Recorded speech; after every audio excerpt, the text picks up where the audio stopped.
Hi, I'm Cara and welcome to Homemade Italian Cooking.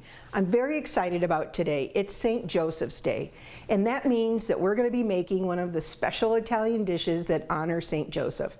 So today's dish is based on fava beans, and so let me go over what we're going to use. This is the star ingredient. This is a fava bean pod.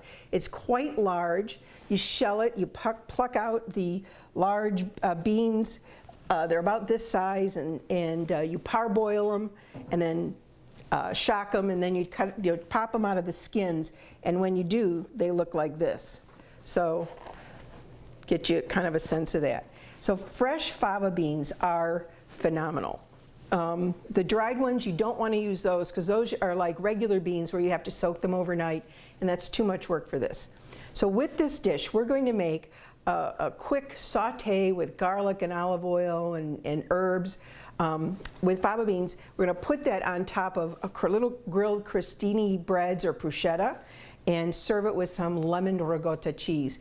And for me, that's dinner. I would be very happy. It's a wonderful vegetarian dish. It's healthy, and it fits in with St. Joseph's Day. Okay, so let's get started. First, I'm just going to show you how to peel the fava bean, the fresh ones, if you've never seen them. Pop the top, pull the back. You see that long string comes out. Sometimes you have to take a little knife, score along the back, and as you can see, there's a thick pod, and it's got almost like a velvety interior, and the beans are inside there, and you just take them out, and it goes quickly. All right, and then, as I said, you boil them for 1 minute in boiling water, shock them in an ice bath, and pop the skins, and you've got these lovely fava beans. We're going to use some spring green peas. I just like the addition of this colorful green as well. Two olive oils that are special, and I always go with good olive oil when it's sort of when you have limited ingredients and it's going to really show up. This is a lemon olive oil that I got from an artisan vineyard in California that my sister turned me on to, called Lechero. And my favorite olive oil, Paisano, is an organic extra virgin olive oil, so those are important. This is the ricotta cheese. It's part skim. I get it from my made fresh at my local Italian grocer. Okay, now what I'm going to do first is prepare the ricotta cheese and let it sit and get nice and chilled. So I'm going to take some of this ricotta. Since it's only going to be me and my husband tonight, I'm not going to make a whole lot of it. Oops, spilled a little. That's normal. Goes in. And we're going to add some lemon zest. And if you don't have a microplane, you can get them at Home Depot or any kind of hardware store. Just awesome. And it's really easy to just get the zest out. Just be careful not to cut all the way through to the white pith. The pith is bitter, but you get some really nice lemon shavings. And this is going to give it a beautiful spring flavor. I'm going to add some lemon juice. And with that, and just going to squeeze it right in my hand, catch the seeds. Okay, terrific. All right, so let's mix that. Now I'm going to add a little bit of this, like a tablespoon, just a drizzle of this lemon olive oil. We're going to add in some salt, kosher salt, and some pepper. And mix this all together, and it's going to let the flavors sit while we cook up the rest of the stuff.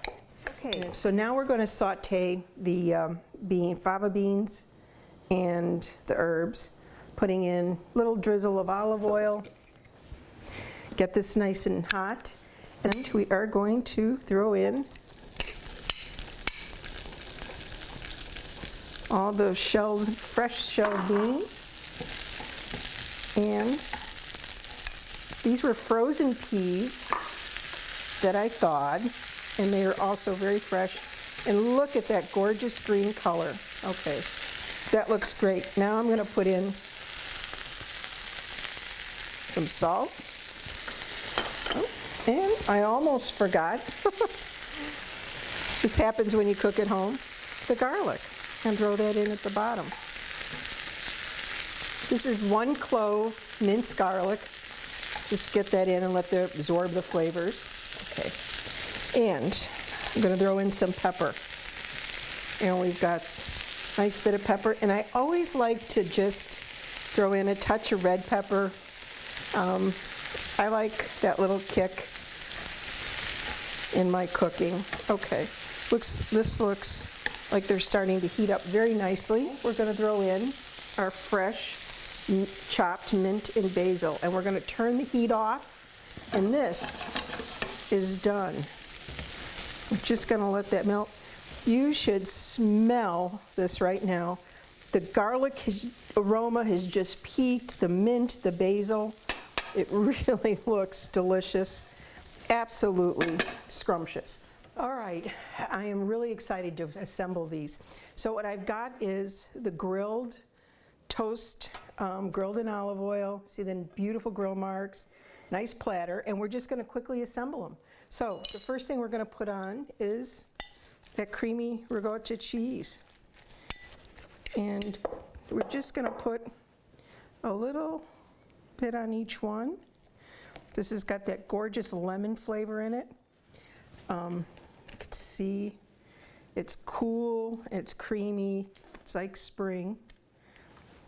Now, for the star of the show, these quickly sauteed, and you saw how quickly they cooked.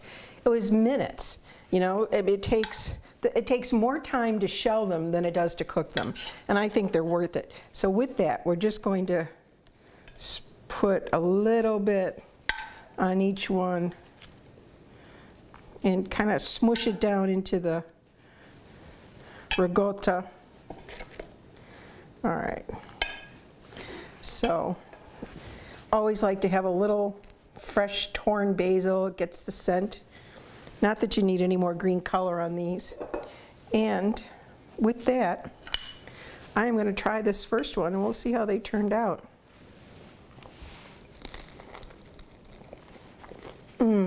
Here is the finished St. Joseph's Day dish. Fava beans with mint, basil, lemon ricotta on toasted crostini. It's a wonderful Italian appetizer any time of the year. It's a great tradition on St. Joseph's Day, and I hope you try it at home. Cook it for your family with love. Subscribe to me below. Love to hear your comments and feedback. Ciao for now.